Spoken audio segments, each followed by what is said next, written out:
All right. Welcome back, everybody, to another deep dive. Today, we are going to be tackling a recent and kind of controversial change in firearms regulations. Hmm. And we're going to be looking specifically at the ATF's back and forth on AR pistols Yeah, and stabilizing braces. that's right. So you're into firearms, so you probably already know Right. that the ATF, Yeah. which is the Bureau of Alcohol, Tobacco, Firearms, and Explosives, Uh-huh. plays a huge role in how firearms are regulated here in the U.S. Huge role. Yeah. And their opinions carry some serious weight, which is why this whole story is so fascinating, because they actually reversed a previous opinion on these braces. Right. And it's had real-world impact. Yeah. People lost money, Absolutely. businesses were affected, Yeah. and the firearms community was definitely buzzing about it. Yeah, it's a great example of how complex these regulations can be Right. and how even small changes can have really big ripples. Yeah. So to understand what happened, I think we really need to start with the basics. Like, what exactly is a stabilizing brace? Okay, so let's unpack that. We're Yeah. talking about AR pistols, Right. which are essentially rifle-style firearms with a shorter barrel, Right. legally classified as handguns, Yep. and a stabilizing brace, like the popular SIG brace Mhm. or the KK Industries shockwave blade, Right. attaches to the buffer tube at the back of the firearm. Right. And the initial idea Yeah. behind these braces was to help stabilize the firearm for one-handed firing, Okay. especially for people with limited mobility. Yeah. It was all about making shooting safer and more controlled. Makes sense, but then things grew a little murky, right? They did. People started shouldering these braces, Yeah. using them more like a rifle stock. Right, like a stock. And that's when the ATF stepped in. Exactly. Back in 2015, they issued an opinion Oh, wow. stating that shouldering an AR pistol with a brace actually changed the intended use of the firearm. Wow. And they argued that essentially it turned the pistol into an unregistered short-barreled rifle, Okay. or SBR, which is illegal under the National Firearms Act, Right. the NFA. Yeah, whoa. Mm-hmm. So people bought these braces in good faith, Yeah. and then suddenly the ATF throws this curveball Yeah, that had to create some chaos. it did. I mean, imagine the frustration that you buy something legally, Right. and then the rules change. Yeah. But hold on, Yeah. what exactly makes an SBR illegal? Well, it all comes down to barrel length and overall firearm length. Okay, So pistols have shorter barrels, and they're not designed to be fired from the shoulder. right. Rifles have longer barrels, and the NFA regulates those with barrels shorter than 16 inches. Okay. They're considered particularly concealable and potentially dangerous in the wrong hands. Yeah. So they require registration, a $200 tax stamp, and a much lengthier background check. Oh, wow.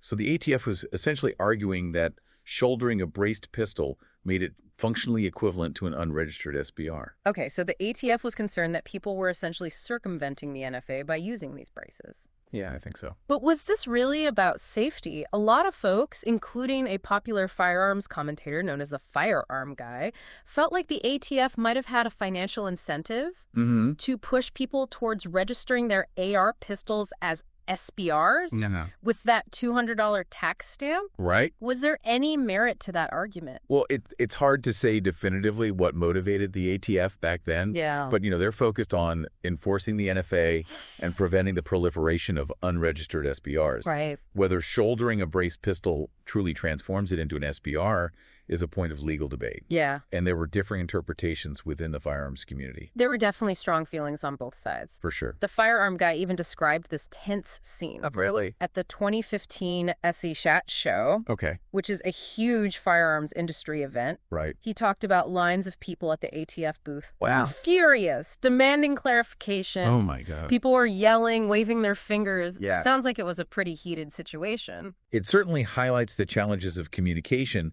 between regulatory bodies and firearm enthusiasts. Yeah, There's a lot of confusion and frustration at that time. no kidding. But here's where things get even more interesting. Okay. After years of challenges and legal back and forth, Uh-huh. the ATF actually reversed their stance. It was quite a surprise. Yeah. And a big win for a lot of gun owners and manufacturers. Now, they say that shouldering an AR pistol with a brace doesn't automatically change its intended use. Right. It's a big change. It is. And companies like SB Tactical, Right. a leading manufacturer of stabilizing braces, played a key role in pushing for this change. Yeah. They argue that braces were designed to enhance safety and accessibility, Hmm. and that shouldering them didn't fundamentally alter the nature of the firearm. They argued that it was about helping people shoot comfortably and accurately, Right. not about creating unregistered SBRs. Yeah. They presented their case. Yeah. They organized Mm-mm. and ultimately contributed to the ATF's reversal. And the firearm guy was pretty happy about that, right? Oh, he was ecstatic. He talks Yeah. about being relieved to finally be able to shoot his AR pistol comfortably Yeah. and accurately. Makes you wonder, though, could all this have been avoided? Yeah, If the ATF had been clearer about their interpretation from the start, yeah. could it have saved everyone a lot of headache?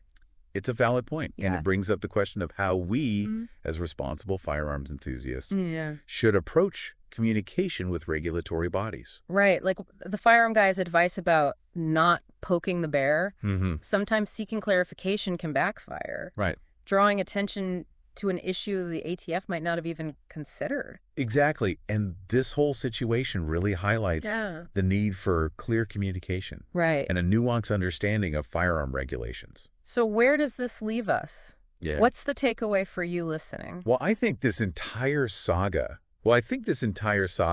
really underscores how important it is to stay informed. Right. The world of firearms regulations is constantly evolving, Mm-hmm.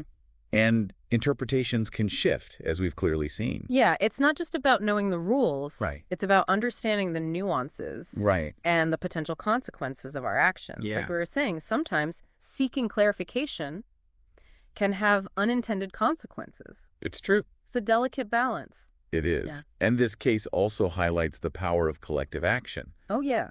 SB Tactical, along with many gun owners and advocacy groups, saw a problem, and they worked to change it. Yeah. They presented their case, they organized, and ultimately made a difference. Yeah, it's inspiring to see that kind of engagement, especially in a field as complex Yeah. and sometimes contentious as firearms. Absolutely. But let's bring this back to you, the listener. Yeah. You're clearly interested in firearms. Yeah. You might even be considering an AR pistol with a brace. Oh, So what should you be thinking about after this deep dive? well, first and foremost, do your research. Don't just rely on hearsay or internet forums. Right. Go straight to the source, the ATF's website. Yeah. It has a wealth of information on firearm classifications, regulations, and the NFA. It might seem dry and technical at first, Right. but it's crucial information. It is. And remember, laws and interpretations can vary depending on your state or locality, so check those as well. That's right. That's right. Right, and don't be afraid to reach out to reputable sources for clarification. Right. Organizations like the National Rifle Association or the National Shooting Sports Foundation can provide guidance on specific questions you might have. Yeah, good resources.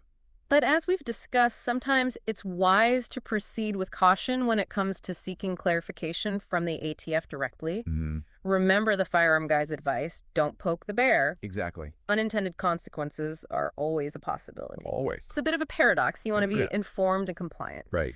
But sometimes asking too many questions can lead to more confusion or even stricter interpretations. It's a tough spot to be in. Yeah. Yeah. So I guess the key takeaway here is to be informed.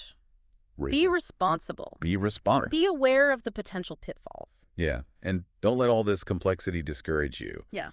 Responsible firearm ownership is a rewarding endeavor, Mm, and being well-informed is part of that responsibility. absolutely. And at the end of the day, we all want to be able to enjoy our firearms safely, legally, and comfortably. Right. That's what this whole conversation has been about. Couldn't have said it better myself. Right. Now, if you're interested in learning more about stabilizing braces, the ATF rulings, or SB Tactical's products, We've included some helpful links in the show notes for you. Yeah.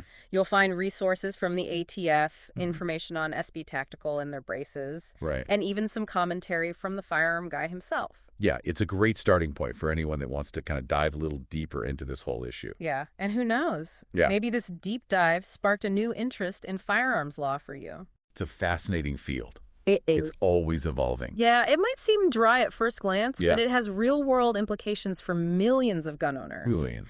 And understanding the law, Yep. engaging in responsible dialogue, Mhm. maybe even advocating for change. Yeah. It's all part of being a responsible firearm enthusiast. Couldn't have said it better myself.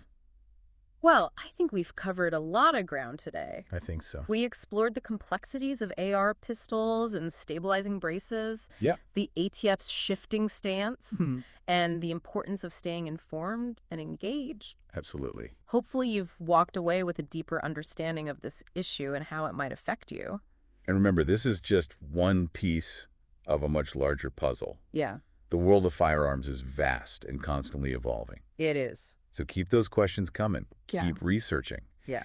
And most importantly, keep those barrels pointed in a safe direction. Couldn't agree more. That's a wrap on our deep dive into the world of stabilizing braces and ATF regulations. Now live. Until next time, happy shooting, everyone!